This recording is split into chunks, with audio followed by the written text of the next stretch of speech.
could you imagine having been in that historic arena for a historic moment? That was Kaci O'Rourke winning the NRHA fraternity, the first woman in history and the last in that historic arena, and she is joining us right now. Kaci, has the magnitude of that moment set in at all? I still don't think it has. I mean, it was very surreal when it happened, and I still feel like I'm going to wake up and it's going to have been a dream. So I don't know when it will sink in, but it hasn't yet.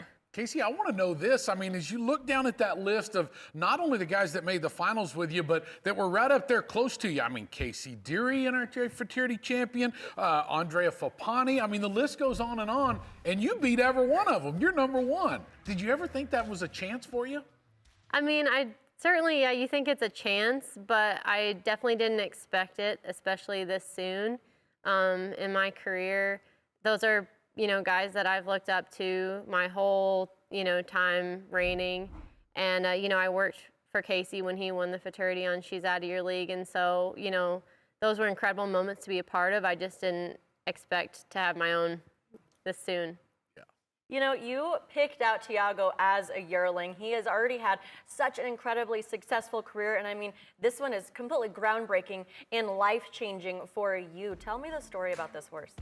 Yeah, so my husband and I picked him out from Tamarack Ranch as a yearling. Gabe and Susie Hutchins actually partnered on him with us, so they agreed to send him to us to train.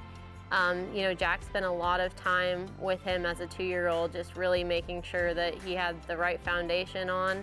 And he thought he was very special from the beginning, and he really believed in him. And then he made the mistake of letting me ride him in September of his 2-year-old year, and I never gave him back. Yeah, that mistake paid off, though, for you, yeah. Obviously, very well. I want you to talk for a moment about the owners that actually own this horse, Peter and Courtney Morgan, and how excited they were to get this level 4 Open Futurity win. I couldn't be more thankful to have had them in our lives and have them on the journey with us with this horse. So, you know, they've actually been customers of ours from the very beginning. They were one of our very first customers.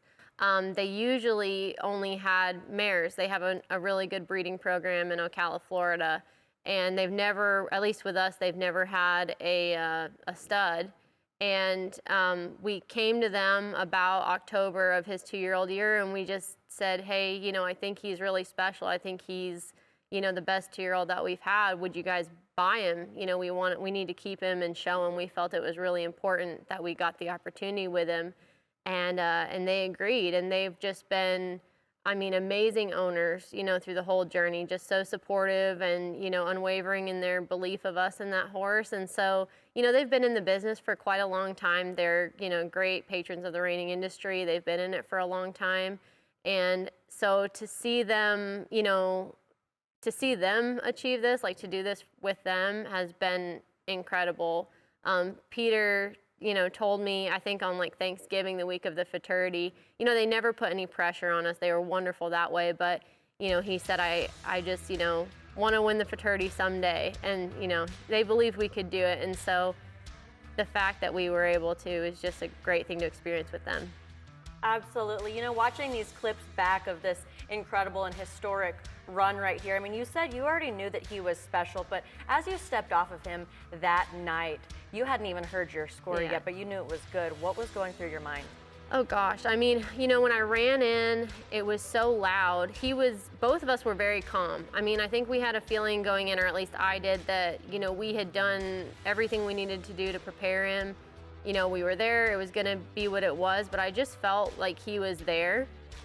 He'd been great the whole entire fraternity, and, you know, when I ran in, he stopped.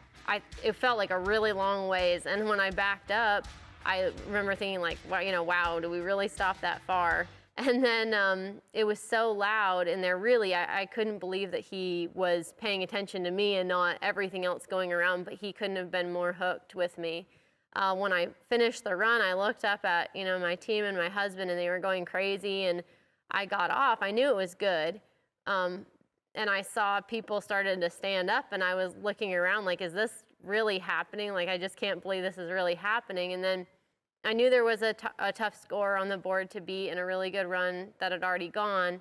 And, you know, when they said a 229, I just couldn't believe it. You know, absolutely just shocked. And of course, this win also qualifies her to the American Performance Horseman.